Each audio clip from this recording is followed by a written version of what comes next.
Hindi na ako magpapakatagal. Handa nyo na mga Bible din ninyo at ballpen, notebook para sa pakikinig ng Word of God.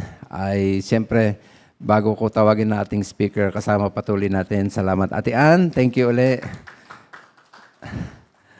Tawagin ko na po ang Pastor Rudy Yap.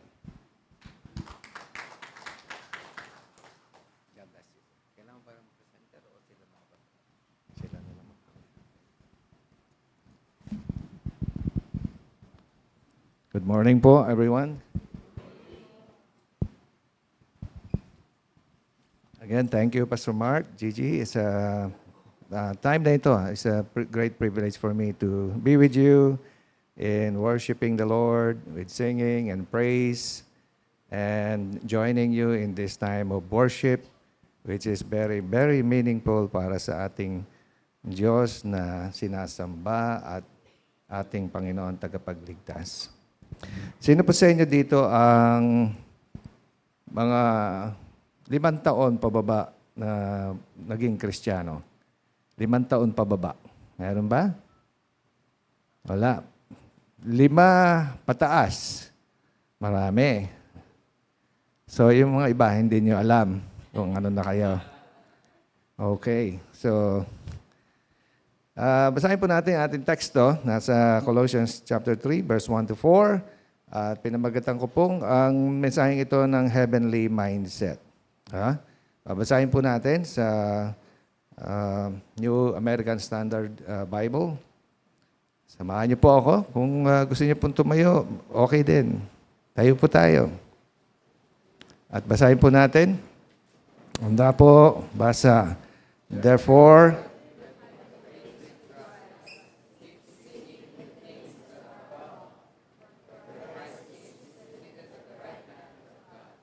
set your minds on the things that are above, not on the things that are on the earth. For you have died, and your life is hidden with Christ in God. When Christ, who is our life, is revealed, then you also will be revealed with Him in glory. May the Lord bless His words. Ay po yung mga kukupo na. Ang ating Diyos ay nasa langit, pero nakatingin dito sa baba.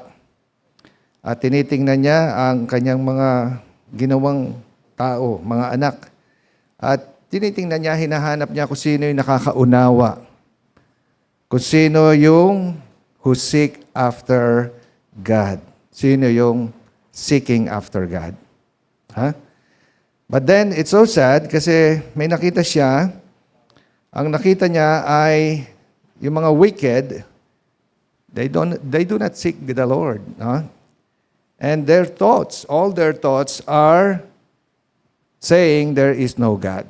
Wala namang Diyos. Yan ang kanilang nasa isip. Rebellion. At hindi nila hinahanap ang mga statues ng Panginoon, mga utos ng Diyos, mga salita ng Diyos.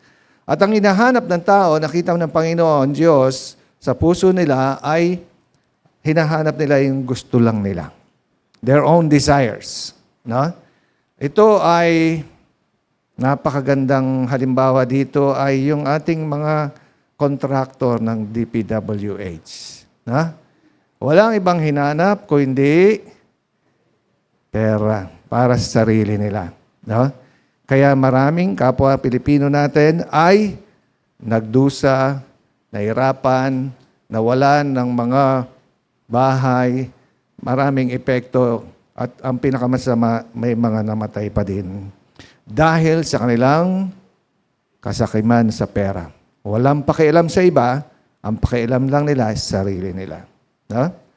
So, ganyan ang tao ngayon, walang ibang hinahanap kundi yung gusto nila, yung kasarapan, yung kasikatan, Marami sa atin, minsan pati sa church, mga Kristiyano gusto sumikat sa Facebook, gusto magkaroon ng 1,000,000 views. Ang goal sa buhay sa Facebook, 1,000,000 views. Dapat tayo mga Kristiyano, we are not seeking the things, ng mga bagay sa lupa, kundi mga bagay sa langit. Where Christ is seated at the right hand of God. Yun dapat ang ating talagang hinahanap. At hindi lang hinahanap, dapat meron tayong nakaset na mindset na papunta sa langit, kung saan si Kristo ay nakaupo. Tayo ay mga bagong nilalang na. Amen? Ayan. According to 2 Corinthians 5:17, ang ating mga nakalipas tapos na at meron na tayong mga bagong bagay sa buhay natin. No? So, kailangan ang ating mindset ay nasa Espiritu, in accordance with the Holy Spirit. At pag nakaset ang ating mind sa Spirit, no, the things of the Spirit, then ano yung nandun sa Spirit? Life and peace. Buhay at kapayapaan. No? At pag tayo nakatuon sa banal na Espiritu, ang ating mind, then ay kaya nating sumunod sa Diyos. Ha? Kasi kung sa laman, hindi mo masusunod ang Diyos. Pero kung ating mind nakaset sa banal na Espiritu at sa mga bagay sa Espiritu, willing na willing tayong mag-subject, magpailalim sa batas ng Diyos, sa utos ng Diyos. At hindi lang pailalim, kaya nating gawin. Pero kung sa laman, hindi natin kaya.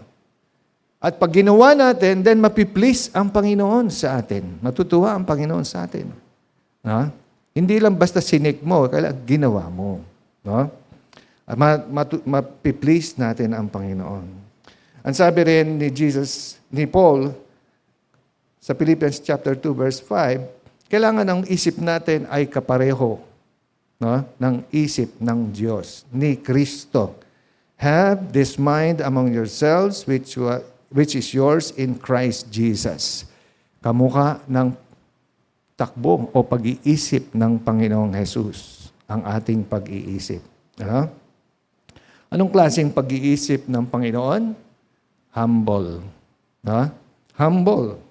Sa Philippians chapter 2, verse 6 to 8, he did not consider equality with God something to be grasped. Very humble. Diyos naman siya eh. Bakit pa makikipag-ano pa siya na maging Diyos? Diyos naman siya eh. So, and then, in verse 7, taking a form of a bondservant, being born in the likeness of men. Bumaba talaga ang Panginoon. Bilang Diyos, bumaba. Hindi para maging anghel, no? Para maging tao. Mas mababa pa sa anghel. No? Yun yung humility ng Panginoon. Pagkatapos nag-humble down like us, being likeness of men, pero hindi pa tapos yun. Obedient. Obedient to the point of death. No? Sumusunod siya sa Diyos. No? Sa Diyos Ama. Ginampanan niya, no? Hanggang sa huling sandali ng buhay niya. Hanggang kamatayan. To the point of death.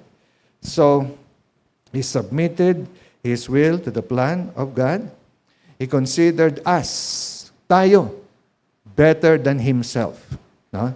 Ginawa niya yun kasi ang mindset niya, tayo. Ililigtas tayo. Christ was looking not for his own interest, but for our interest. Kailangan natin ng kaligtasan. Doon siya nakatingin. Gusto niya tayong iligtas. So si David, or ang psalmista, sa Psalm 63, verse 1, ito yung kaninang isang sa mga kinakanta natin. No? Sabi ng verse 1, "Oh my God, you are my God. Early I will seek you." Yun.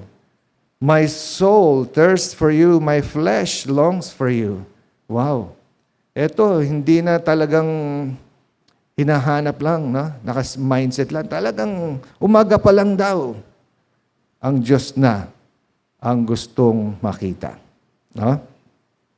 Pagkatapos, pagpasok niya sa sanctuary, sa verse 2, "So I have looked for you in the sanctuary." Nasaan tayo ngayon? Sa sanctuary ng Diyos. Anong hinahanap natin? Sabi ng psalmista, "To see your power and your glory." Ito ba hinahanap natin ngayon? The power of God, the glory of God. No? So, tapos sabi niya, pagtulog niya sa verse 6, "When I remember you on my bed, I meditate on you." Patulog na, magme-meditate pa sa glory and power of the Lord. So, meron siyang mindset. No? Meron siyang set mind. So ano ang mindset? Ano ang mindset? Ano ang ibig sabihin ng mindset? Set mind. Ang hirap, di ba? Ano ang ibig sabihin ng mindset? Set mind. Okay. Galing niyo. Kala ko mahirap. Yun lang pala eh. No? Dali lang naman pala. Okay.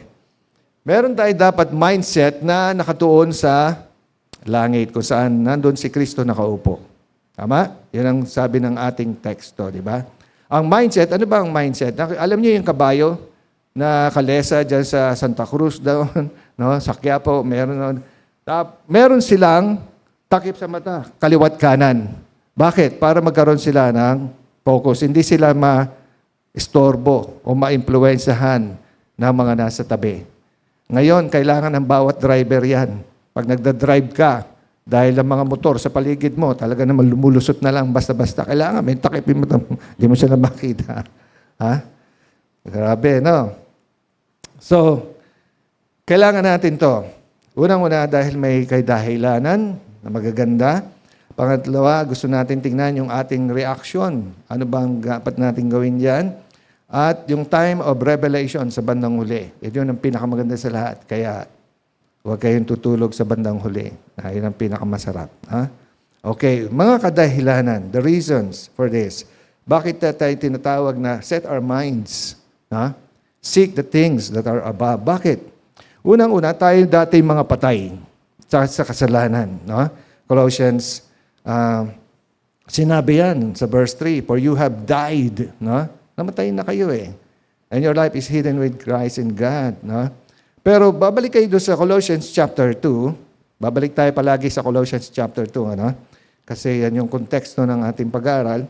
So, sabi niya, and when you were dead in your wrongdoings, dati tayo patay. Patay dahil sa ating mga kasalanan. Sa mata ng Diyos, tayo ay patay, nahiwalay na sa Diyos. No? Naalala niyo, si Eva at si Adan, magkasala. Saan sila pinapunta?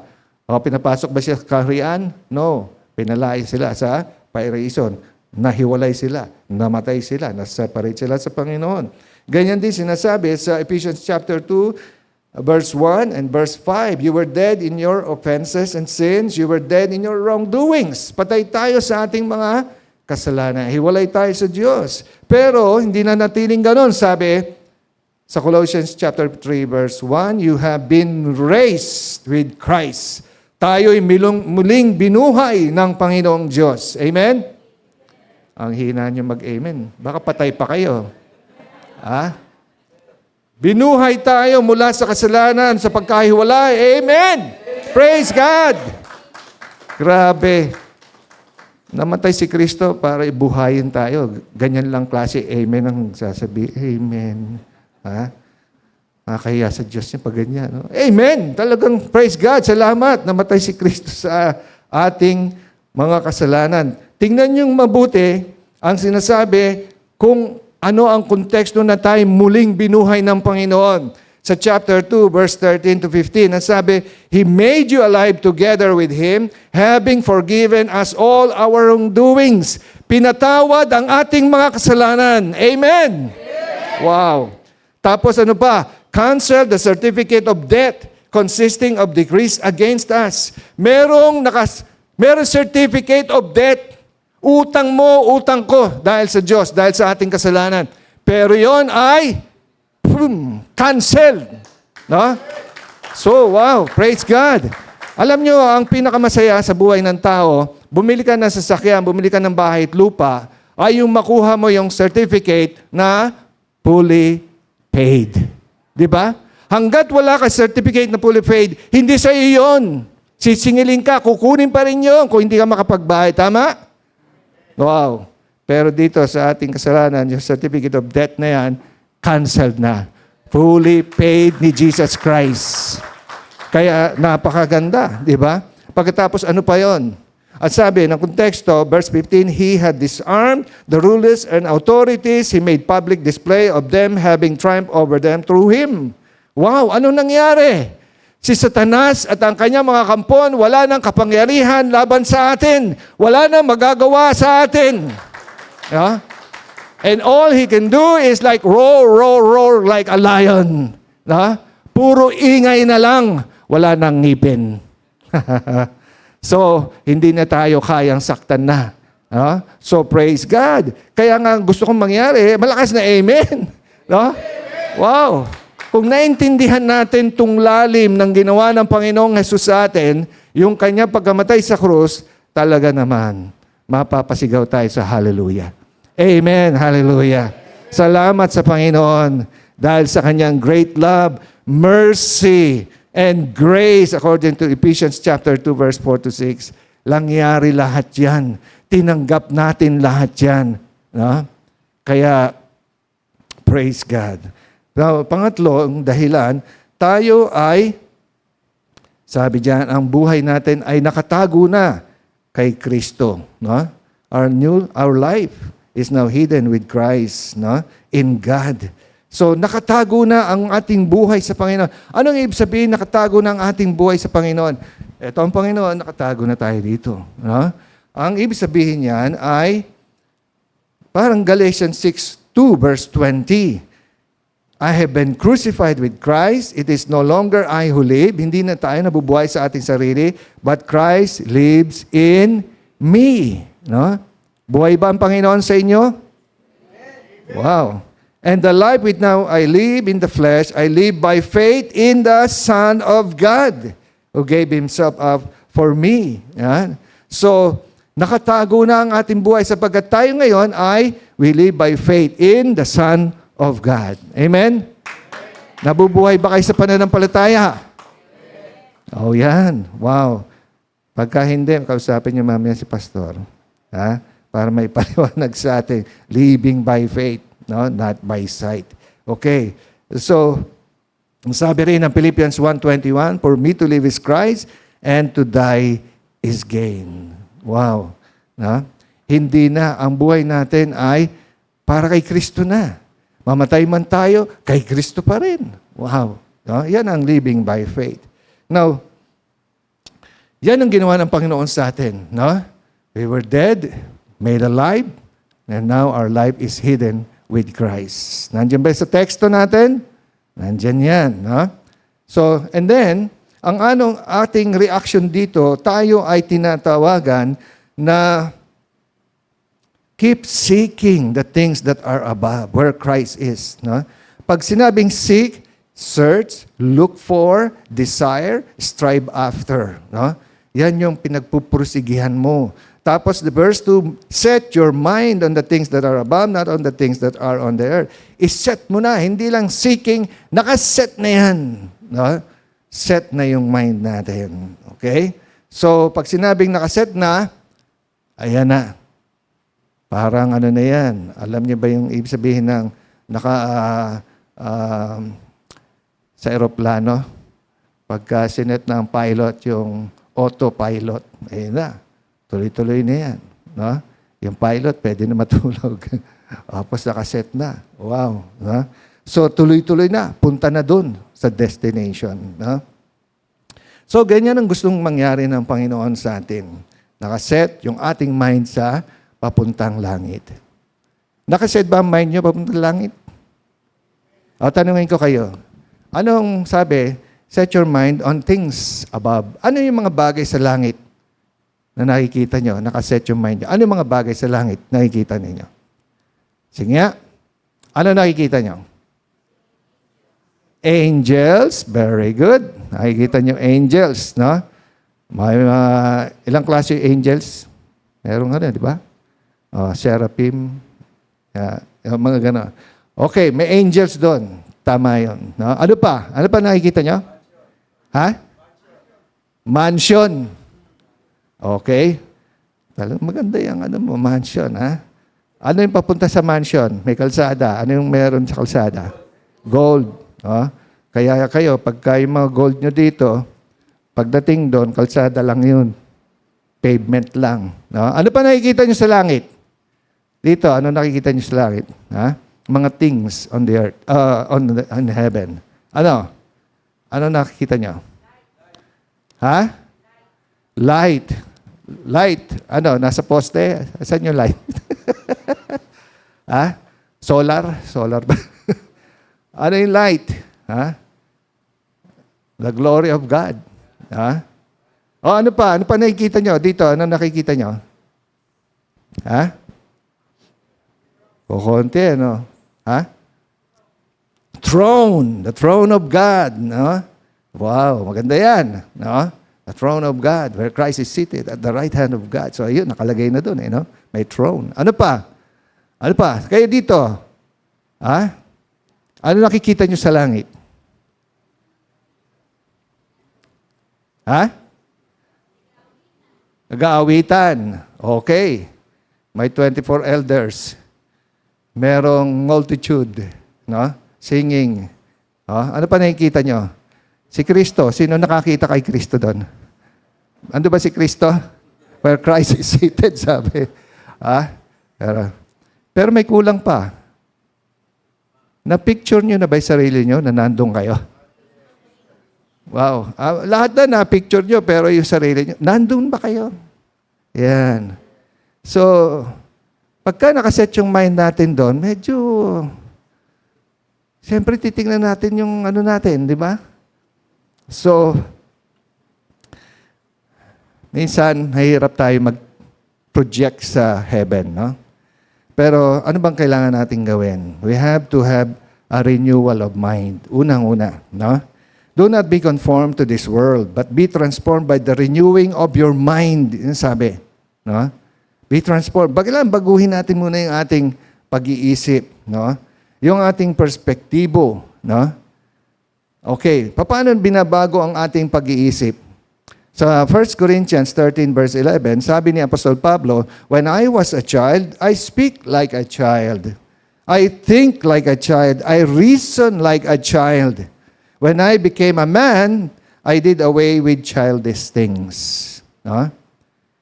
Isip bata, salitang bata, makipag-usap na bata, pero kailangan lumipas yan. Kailangan tayo mag-mature bilang Kristiyano at alisin na yung mga isip bata. No? Kailangan, para makaproject tayo ng maganda sa langit, mag-mindset tayo, magkaroon tayong mindset na maayos, ay tingnan natin na tapos na ang mga isip bata natin. No? Ano ibig sabihin yan? Let's put away the past and put on the new.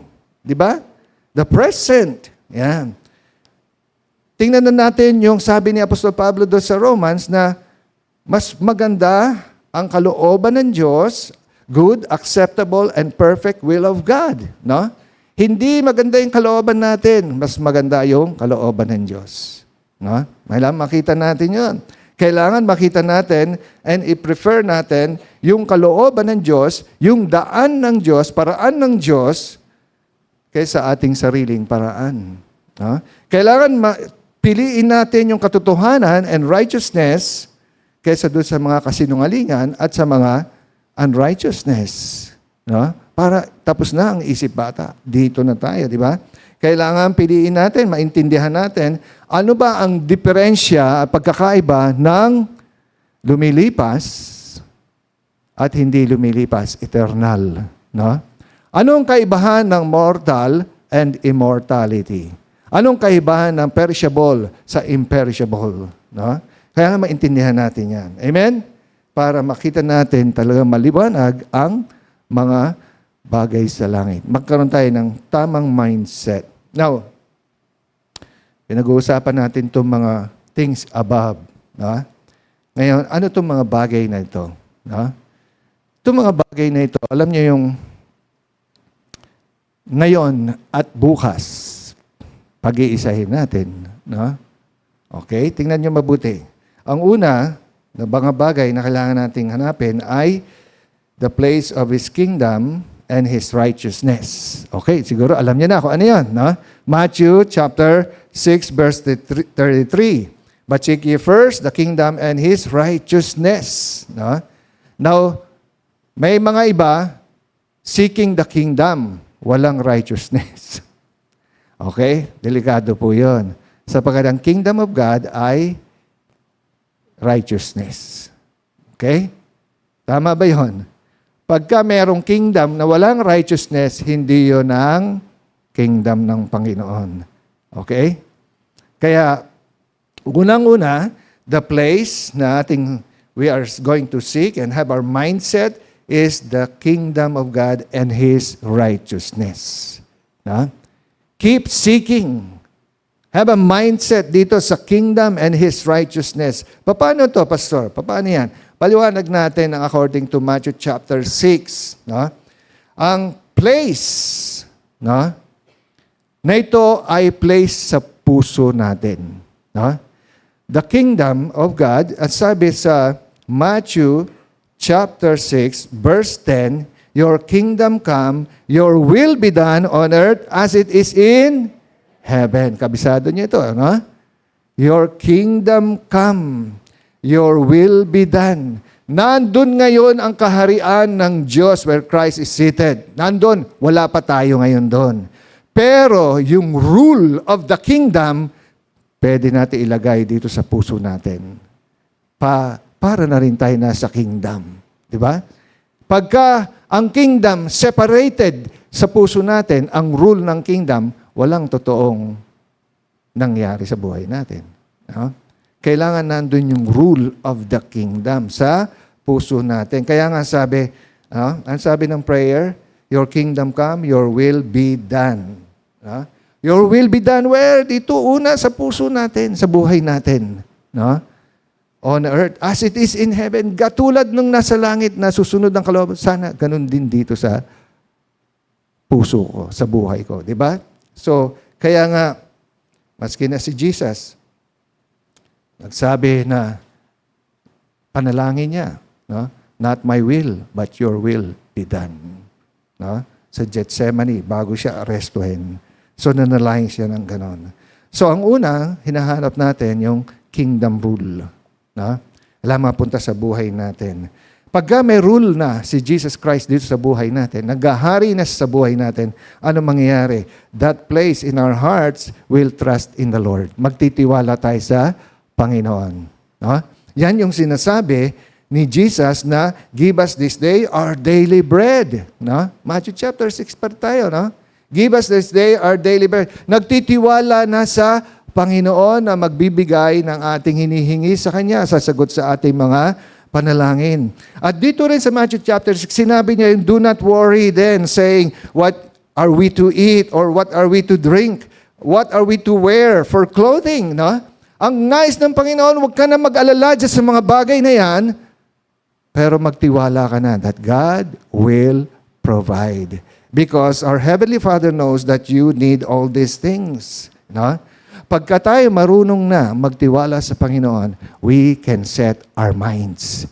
Hindi na tayo mag-aalala Hindi na tayo magkakaroon ng anxiety, ng mga problema na, saan ko kukunin ito? Saan ko kukunin yan?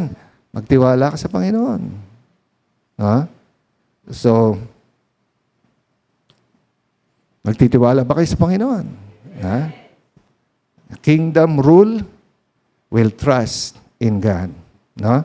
And then, ang sabi pa rin, you will also lay up treasures in heaven. Ito, sinabi rin to sa Matthew chapter 6, di ba? Huwag daw tayo, do not store for yourselves treasures on earth, where moth and rust destroy, and where thieves break in and steal. But store up for yourselves treasures in heaven. Hindi magagalaw, hindi maluluma, hindi mabubulok, hindi mananakaw. So then, yung inyong nilagak sa Panginoon na treasure, pagdating nyo doon, kanino yun? Sa inyo pa rin.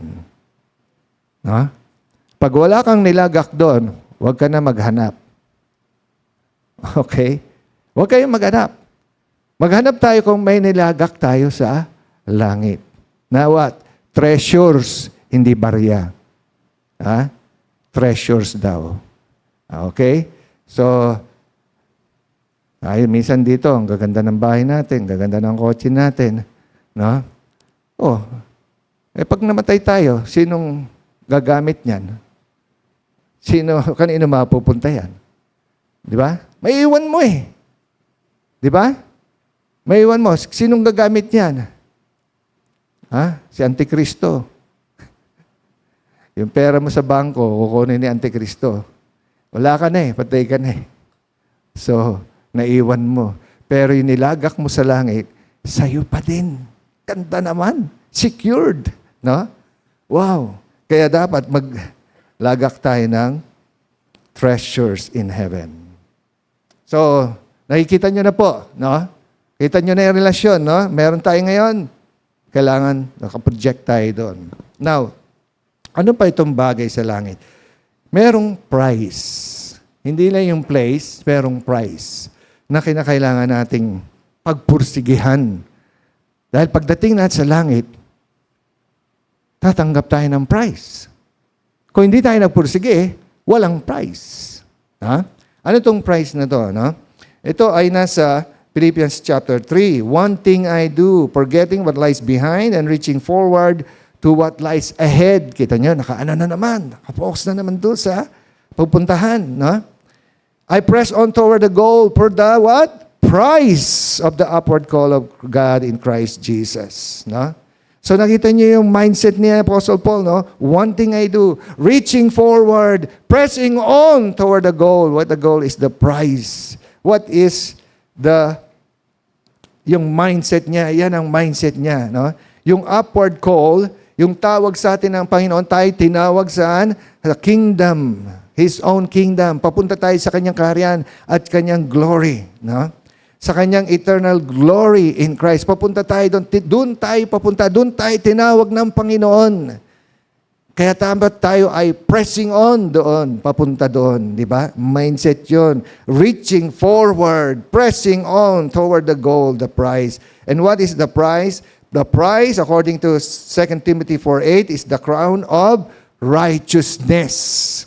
Wow. Ayan na may righteousness. Seek ye first the kingdom and righteousness. Meron pang righteousness ulit, no? So, napakahalaga rin yan, no? According to 1 Peter chapter 4, verse 5, itong, when the chief shepherd appears, you will receive the unfading crown of glory. No? Ito, para doon sa mga pastor, no? Kasi chief shepherd ang pinag-uusapan. Kami, mga under shepherd, no? Mga pastor, tatanggapin natin yung unfading crown of glory, no? Hindi kumukupas na glory. Wow. No? Pero, paano ba mag-press on toward the goal? Paano ba yun talaga yung mindset? No?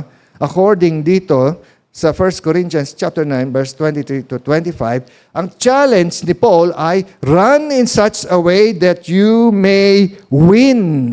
No?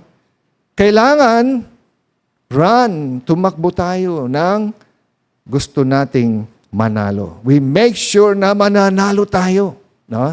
Para meron tayong prize, tama ba? No? So ang buhay Kristiyano ay parang athlete, no? Tumatakbo. Yan. Paano natin, how can we run in such a way to win the prize? Paano yun? Run with self-control, with discipline. Kailangan yan. Lahat ng athlete may discipline. No? Ganon din tayo. Kailangan natin ng disiplina. Pangalawa, alam natin ang pinag-aanuhan natin. No? Yung price na pinagpapaguran natin. Ano yun? Run for the imperishable, the gospel. No? No?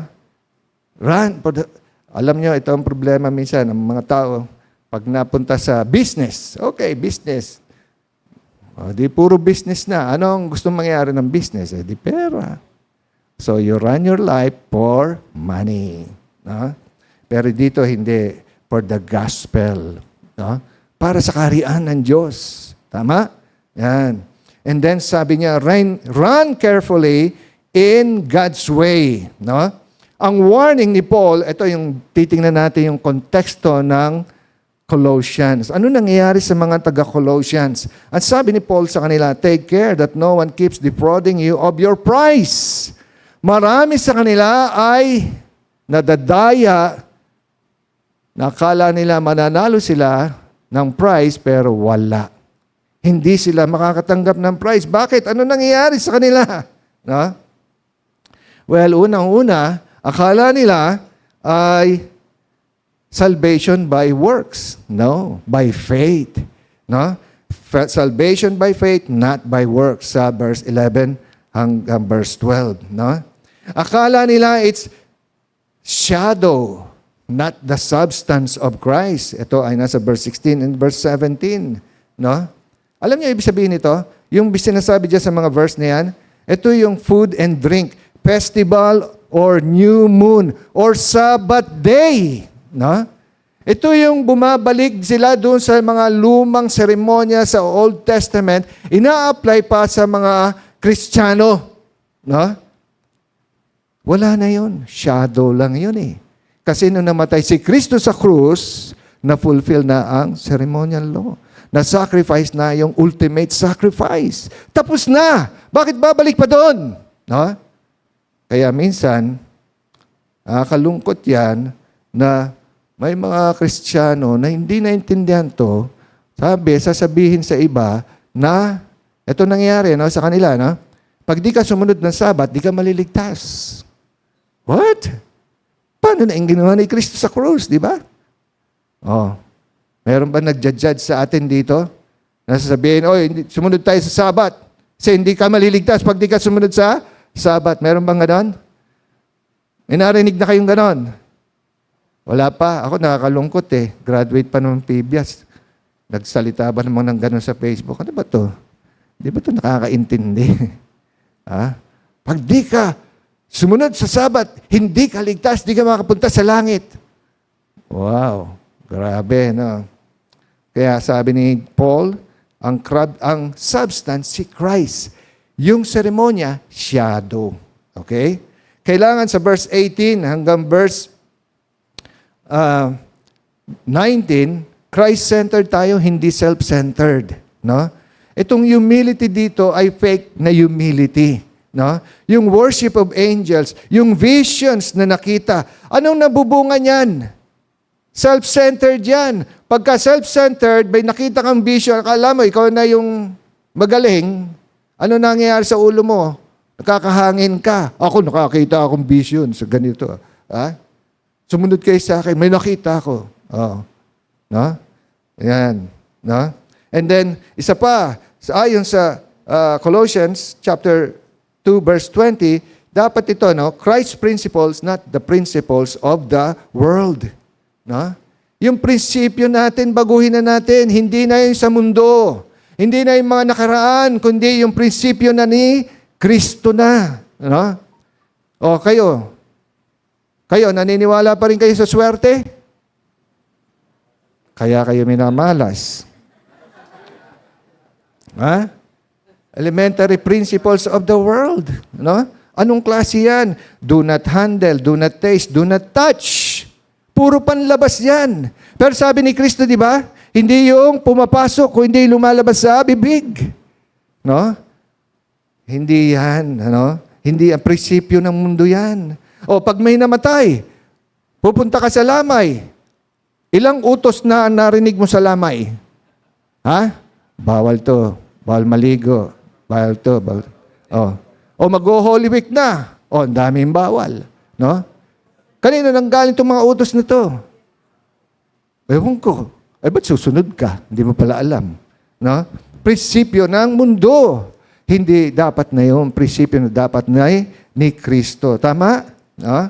Sa verse 23, ang final ay surrender, not show. Ang pagsamba sa Panginoon, hindi lang for appearance of wisdom. Hindi lang yung mukhang magaling tayo at sumusunod tayo doon sa mga self-made religion, yung false humility. Tapos, pagka Holy Week, magpaparusahan pa yung sarili natin, magpipinitensya pa tayong ganyan. Ano yan? For show! Pero walang surrender sa Panginoon, sa katotohanan. Mali! No? Pero tingnan nyo, bakit sinasabi ito sa mga taga-Colossians? May mga nabiktima sa kanila ng mga ganito. No? Kaya ano nangyayari? They are being defrauded of the price. Akala nila, ayos na. Pero pagdating sa harapan ng Diyos, napalayo ka pala. Wala kang premyo. No? Kaya nga, tumakbo tayo in God's way. No? Kunin natin yung teachings of Christ and hold firmly to Christ. Panghawakan natin yung mga utos ni Kristo, mga prinsipyo ni Kristo. Sapagkat si Kristo, kumapit tayo kay Kristo sapagkat siya ang the head of the body. Siya ang ulo ng church. No? At siya ang magpapalago sa church. Siya ang nagsusustain ng church. Siya ang nagkukos ng growth ng church. Si Kristo lang. So Christ-centered, not self-centered. Amen? Paano tayo tatakbo? No? Kasi naka-mindset nga tayo. Gusto nga natin yung prize. Gusto natin yun. Tama? Pero sabi, we have to run with endurance. Run with endurance. The race that is set before us. Ano ibig sabihin ng run with endurance? Tingnan nyo ito mabuti, no? Tumakbo ka. Pagdating ng napagod ka, malapit na yung finish line, sabi mo, ayoko na, pagod na ako. Tapos na. Ano mangyayari? Hindi mo natapos. Di ba? Hando na, sayang, ayan na lang, ano? Sangakbang na lang. Sumuko ka pa. Sumurrender ko pa. Ayoko na sa Panginoon. Nahihirapan na ako. No? Yung ba ay acceptable? Panalo ba yon? Nakalusot ba yon? Nakatapos ba yon? No. Run with endurance. Di ba? Mahirap mamuhay para sa Panginoon. Don't give up.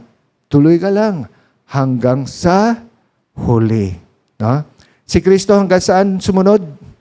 Even to the point of death. Hanggang sa huling hininga. Amen? Pangatlong bagay na dapat natin pagpursigihan, mindset natin. No? Una, yung place na nasa puso natin, the kingdom of righteousness. Pangalawa, yung prize. Pangatlo, yung purpose ng Panginoon sa buhay natin. Alam nyo, yung purpose ng Panginoon sa buhay natin, sabi sa Romans 8:28, diba? Ito, napakakaraniwan ito. Gustong-gusto ito ng mga kinu-quote ng mga Christian, di ba? So, alam nyo to. Romans 8:28, ready? Begin. To those who love God and to those who are called according to His purpose. Tinawag tayo ng Panginoon, may purpose Panginoon sa atin. Lahat ng bagay magiging maganda at maayos kung mahal natin ang Diyos. Yan. So, tinawag tayo ng Panginoon para ma-change tayo sa image ng kanyang anak, ang bugtong anak na si Jesus, to be conformed to His image. Sabi ng mga verses, we have been predestined, we have been called, we have been justified, and when we have been glorified. Grabe na yung purpose ng Panginoon, nakalayout na, tapos na. Pag tinignan nyo, puro past tense na yan, past tense, tapos na yan sa Diyos. No? It's good as done para sa Panginoon. No? Kaya, may purpose Panginoon sa buhay mo. May purpose ang Panginoon sa buhay ko. Di ba? Tama ba yun? No, si Jesus Christ ay, eto, marapit na yung Holy Week, di ba? Si Jesus Christ, sa Matthew 16, verse 21 to 23, nagsalita siya sa mga disciples. No? Pinuhinto niya sa kanila. Sabi ni Jesus, siya daw ay papunta sa Jerusalem to suffer many things. Kanino? From the elders, chief priests, the scribes. Anong gagawin sa kanya? To be killed and to be raised up on the third day. Wow. So alam ni Jesus Christ ang mangyayari sa buhay niya. Ito naman si Peter, talagang sumilab ang kanyang puso't damdamin sa pagmamahal sa Panginoon. At sabi niya, ano sabi niya? Nirebuke si Jesus. Sabi niya, God forbid, wag nawa, Panginoon. No? Wag nawa mangyari sa iyan. This shall never happen to you. Wala. Naku po, grabe. Parang silakbo ng pag-ibig sa Panginoon. Ang ganda, di ba? Ayaw niya masaktan, Panginoon. Ayaw niya mamatay ang Panginoon. Kaya lang, yung ganda na yon ay ganda ng kadiliman. No? Yun yung talino ni Satanas. Si Satanas ang nagsasalta. Bakit sabi ni Jesus, get behind me, Satan. Na? You are a stumbling block to me. Ang tindi siguro, nakakaya talaga yun, ano? Kay Pedro sabihin, get behind me, Satan. Nauuna ka eh, dito ka sa likod. Huwag ka dyan. Huwag kang mangunguna dito, no? Ayan. So nakita niyo ibig sabihin? Sabi ni Jesus, you are not setting your mind on God's purposes, but on man's. Tingnan niyo po mabuti yan. Ha? Si Jesus, nakaset ang mind para mamatay at muling mabuhay para sa atin. Para tayo maligtas. So ginawa niya yon, tinapos niya yon hanggang huli, namatay siya para sa atin, sapagkat alam niya ang purpose ng buhay niya ay Luke 19 verse 10, the Son of Man has come to seek and to save that which was lost. Yun ang purpose ng buhay niya, to seek and to save the lost. Kaya tinapos niya yun. At para magmarunong tayo sa Diyos, sa mga plano ng Diyos sa buhay natin, alam na natin sagot ng Diyos, get behind me, Satan. Ha? Huwag tayo magmarunong sa Diyos. May plano ang Diyos, may purpose ang Diyos kung bakit tayo niligtas. Amen? Sabi ko sa inyo, hindi pa tayo tapos, inaantok na kayo. Ha? Yung pinakamaganda yung sa huli. Oo. Ha? So, dapat talagang alamin natin ang purpose ng Panginoon sa buhay natin. Ano nga ba ang purpose ng Panginoon sa buhay natin? Ha? Ang Diyos nakaset ang mind. Kung ano man inumpisahan niya sa atin, tatapusin niya yan hanggang sa huli. Ano? Mayroong verse doon, di ba? Ano yun? Philippians 1:6. He who began a good work in you will complete it by the day of Christ. So ang Diyos, mindset niya, anumpisahan niya sa atin na iligtas tayo, tatapusin niya hanggang tayo makarating sa langit. No? Tapos na yan sa Panginoon. Gagawin ng Panginoon yan. Pero ang tanong, tayo ba? Umaayon ba tayo sa mga plano at purpose ng Panginoon sa buhay natin? O tayo ay wala lang? Ha? Pag sinabi mo wala lang, wala, hindi mo naintindihan. May plano ang Diyos. Hindi mo nakikita ang napagandang plano at layunin kung bakit ka nakakilala sa Panginoon. Ano ba ang plano ng Panginoon sa buhay natin, mga kapatid? Ha? Na tayo ay mag-grow sa pananampalataya. That we will live by faith, not by sight. Na tayo ay mag-grow, lalalim sa pagkaalam sa Panginoon. That we will be salt and light of the world. Di ba? Yan ang plano ng Diyos para sa atin. Eh, ang mga iba, ang problema, gusto ko na yung plano mo, Panginoon, gusto ko pumunta sa langit. Ang ganda, yan ang gusto ko sa iyo, Panginoon. Yan. Dadalin mo ako sa langit. Iniligtas mo na kasi ako. Ha? O, sino na ang gusto pumunta sa langit ngayon? Meron ba gusto pumunta sa langit? Amen. O, yung mga iba, saan nyo gusto pumunta? Ha? Ang gusto pumunta sa langit, gusto nyo na, ngayon na. Gusto nyo na bang ngayon na, pumunta na tayo sa langit ngayon? Ha? Ha? Gusto nyo na pumunta? Eh, paano yung, may plano pa eh. May purpose pa. Bakit tayo nandito, di ba? Kaya wala pa tayo doon, may purpose pa. Di ba?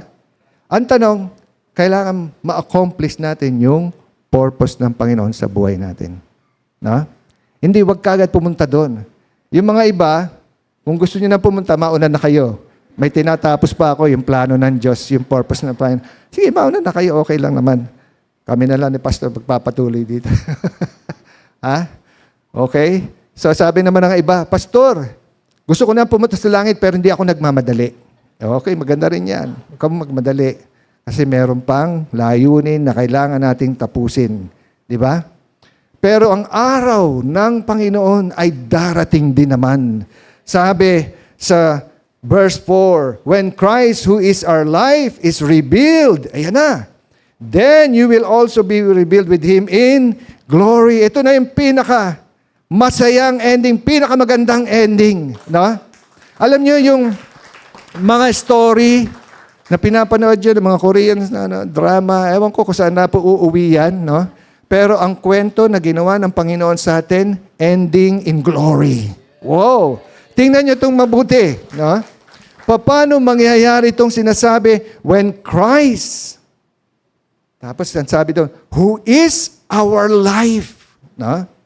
Yung buhay natin, binigay natin, ginugol natin sa Panginoon, our life, is revealed. Si Kristo, pag ni-reveal na, ano yung mangyayari? You will also be revealed with Him glory. Ikaw din ay, wow, mag-a-appear doon.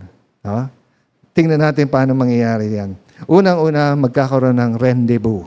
Ha? May meeting in the air. Ha? May meeting in the air. Magkakaroon ng yung lovers meeting. Ha? Nagmamahalan sa isa't isa. Magkikita sa langit. Ha? At doon, sila ay magtatagpo. Ha?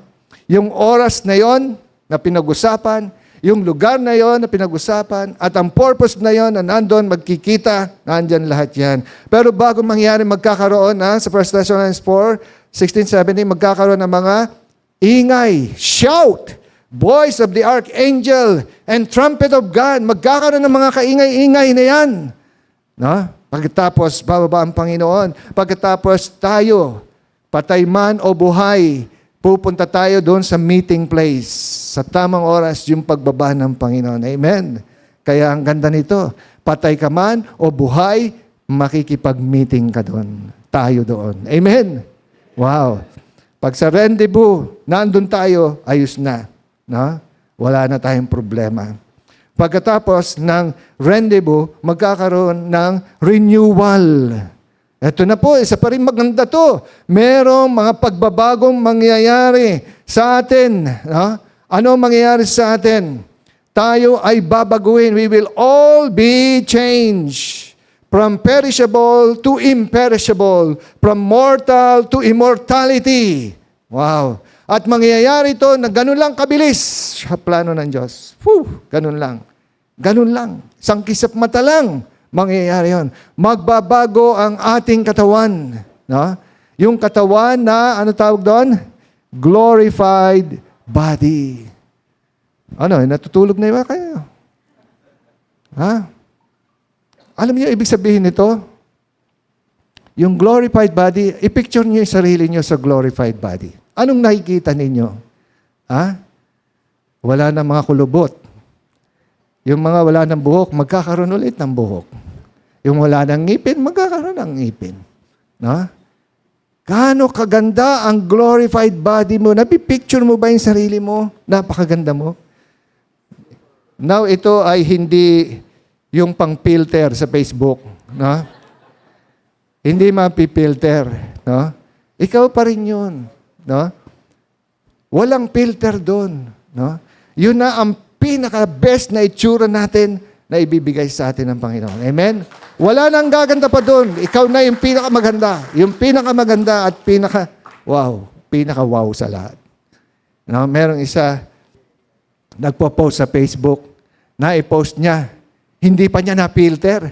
Nung makita niya, ay! Nagulat siya, natakot siya. No? Yung mukha niya, nakita niya, yung totoong mukha niya. Pero bakit nagulat siya, natakot siya? Nung pinilter niya, napangiti na siya, ito na. Filter na kasi. No? So, mga kapatid, lahat ng kapangitan natin mawawala na. Pag bago na, no? Renewal, magkakaroon ng renewal, no? And then, hindi lang gano'n, no? Pag nandun na yung renewed body natin, anong sisigaw natin? Yung cry of victory natin. At sasabihin natin, asan yung kapangyarihan ng kasalanan? Nasaan yung kamatayan na yan? No? Wala na! Wala na lahat yan! Wala nang kapangyarihan yan! No? Kaya magkakaroon tayo ng shout of victory. No? Pati boses natin, ang ganda na. Pagsigaw natin, asan ka ngayon? Ha? Shout of victory.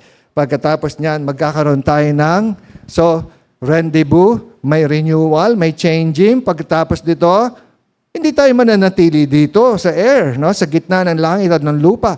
Kukunin na tayo, relocation na. Kukunin na tayo ng Panginoon. At ito na ang pinakamaganda sa lahat. No? At dito sasabihin sa Revelations 21 verse 3 and 4, ito na ang pinakamaganda sa lahat. Doon, pag dinala na tayo ni Jesus Christ sa langit, sinong makakasama natin? Ang Diyos. Ang Diyos Ama, ang Diyos Anak, ang Diyos Espiritu Santo. Wow. Ito na ang pinakamaganda. Magkikita na tayo with God, no? Face to face. Wow. Na-picture mo ba yung sarili mo nasa harapan ka ng Diyos? Nakatingin ka sa Panginoon. Tumitingin ka sa beauty ng Panginoon. Wow. Diba? Kasama na ng Panginoon. Tayo nasa Panginoon na, sa presensya na ng Panginoon. Meron pa bang gaganda dito? Wow. Wala na. No? Ito na ang pinakamaganda at pinakamasarap na mapupuntahan nating lugar. No? Pumunta man kayo around the world, walang gaganda pag narating na natin ang kaharian ng Diyos. Amen? Di ba ngayon, ang dami natin pangarap puntahan. No? Hindi mo na ako mag-aasawa kasi marami pa akong gustong puntahan na lugar. No? Kaya naka-mindset doon sa mga pupuntahan sa Santorini, sa Europe, sa Britain. Ang daming gustong puntahan. No? Pero nakalimutan ang final destiny. Saan tayo talaga pupunta? Di ba sa presensya ng Panginoon? Amen? No? At pag nando na tayo, we are beholding our Lord and Savior Jesus Christ. Pagkatapos, ano ma-experience natin doon sa verse 4, wala nang luha. Papawiin na, pupunasan na ang luha natin. No? Bakit ka may luha? Sana dahil marami kang sacrifices sa Panginoon. Marami kang naranasang persecution sa Panginoon. No? Kaya may luha. No? Sana ganun, hindi ibang dahilan. Pagkatapos, sabi diyan, sa ating mata, wala na yan. No? Wala nang kamatayan. Pag nandun na tayo, secure na. Nakalimutan na natin yung mga kamatayan na yan. No? Dito, wala nang lamayan, wala nang mourning, wala nang crying, wala nang pain. Amen? Ang hina ng amen niya.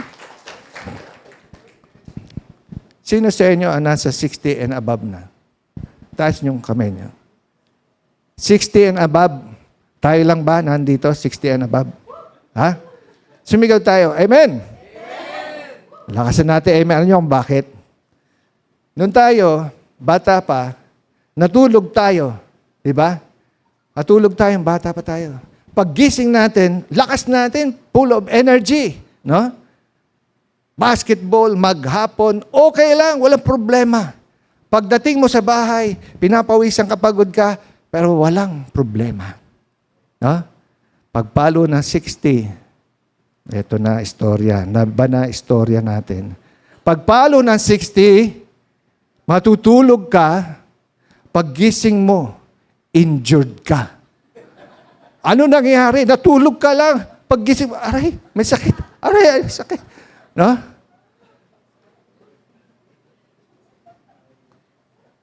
Tapos, yung pakiramdam mo, parang pagod ako. Ano? Habang ng tulog mo, pagod ako eh. Kasi 60 na. No?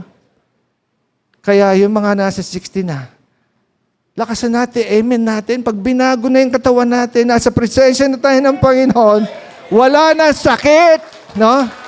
Wala na yan. Ang sarap ng pakiramdam. Nasa presensya tayo ng Panginoon. Wala tayong problema, wala tayong inaalala, wala tayong sakit na nararamdaman. Kaya, lahat ng senior, amen, hallelujah. Praise God, lakasan natin, amen! Mga senior. Talaga. Kayo mga bata pa, maintindihan nyo rin yan pagdating ng araw. Ha?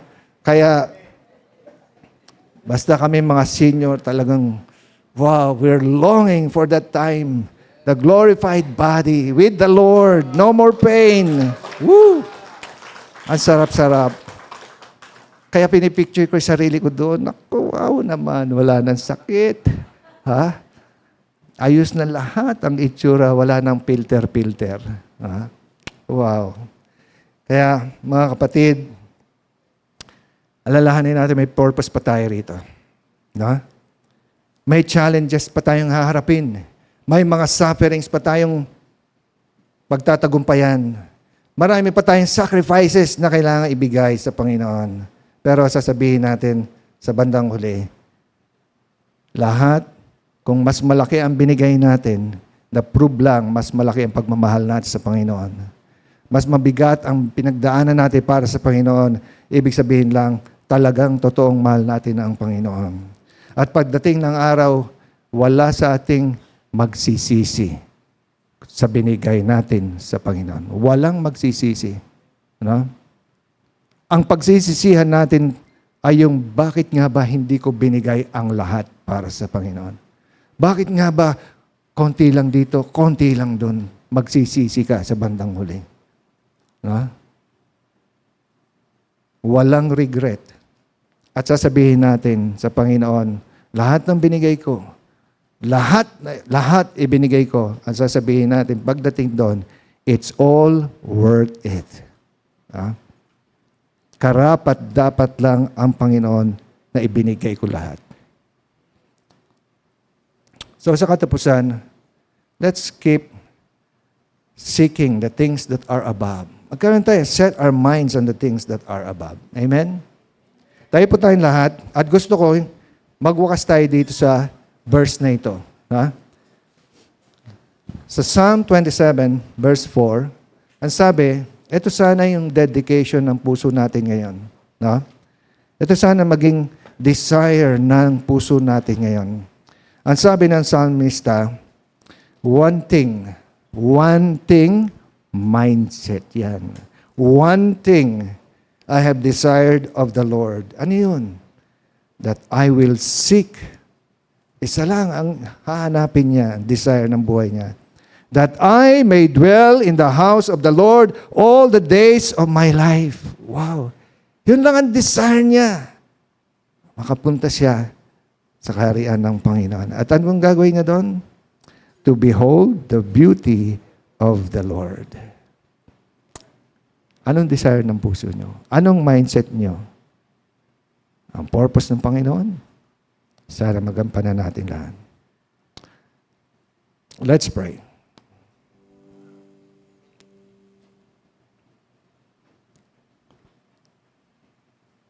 Lord, nakita mo po ang puso namin. Kung talagang kami ay totoo sa iyo, sa pamagitan ng mga talatang ito at pag-aaral namin ng iyong salita, nakita namin ang pawang katotohanan na gusto mong gawin namin.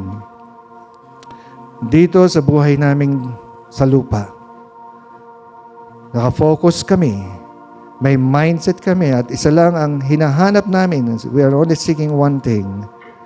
That is to be in your house, to dwell in your house all the days of our lives. To behold the beauty of our Lord, our God.